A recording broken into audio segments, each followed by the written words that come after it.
अभी INDI alliance 2 दिन से मैं देख रहा हूं, 2 दिन से सत्ता आपको चाहिए, मगर किस कीमत पर सत्ता चाहिए।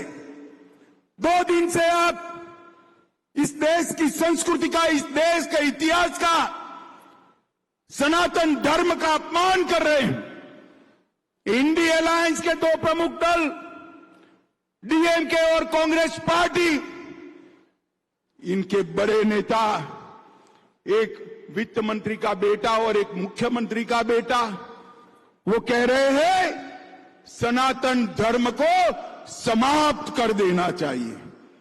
मुझे बताओ भाई, सनातन धर्म को समाप्त करने के लिए आप तैयार हो क्या? अरे जोर से बोलो, तैयार हो क्या? माताएं बहनें भी बोले तैयार है क्या? इन लोगों ने वोट बैंक की और तुष्टीकरण की राजनीति करने के लिए सनातन धर्म को समाप्त करने की बात की है।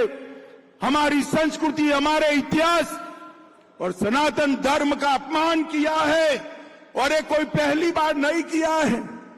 ये मनमोहन सिंह जी ने कहा था, मनमोहन सिंह जी ने कहा था, बजट पर पहला अधिकार, बजट पर पहला अधिकार अल्पसंख्यकों का है। हम कहते हैं बजट पर पहला अधिकार गरीबों का, आदिवासियों का, दलितों का और पिछड़ों का।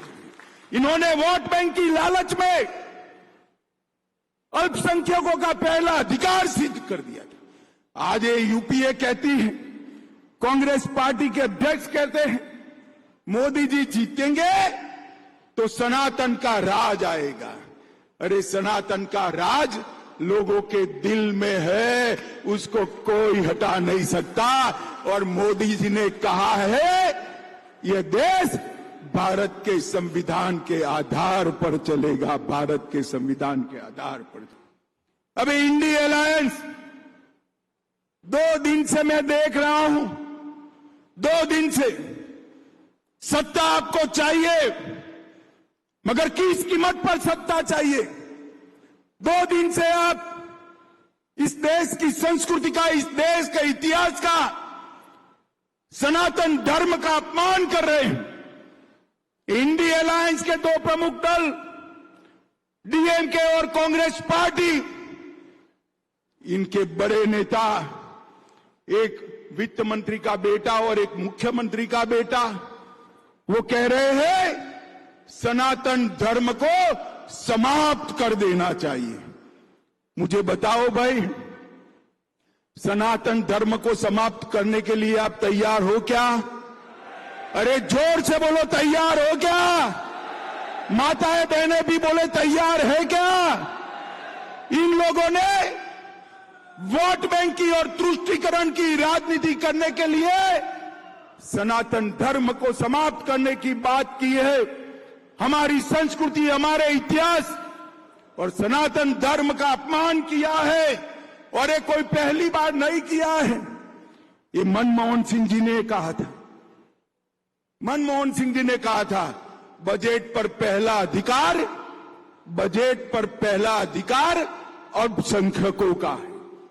हम कहते हैं बजट पर पहला अधिकार गरीबों का, आदिवासियों का, दलितों का और पिछड़ों का। इन्होंने वोट बैंक की लालच में अल्पसंख्यकों का पहला अधिकार सिद्ध कर दिया था। आज ये यूपीए कहती है, कांग्रेस पार्टी के अध्यक्ष कहते हैं मोदी जी जीतेंगे तो सनातन का राज आएगा। अरे सनातन का राज लोगों के दिल में है, उसको कोई हटा नहीं सकता। और मोदी जी ने कहा है यह देश भारत के संविधान के आधार पर चलेगा, भारत के संविधान के आधार पर।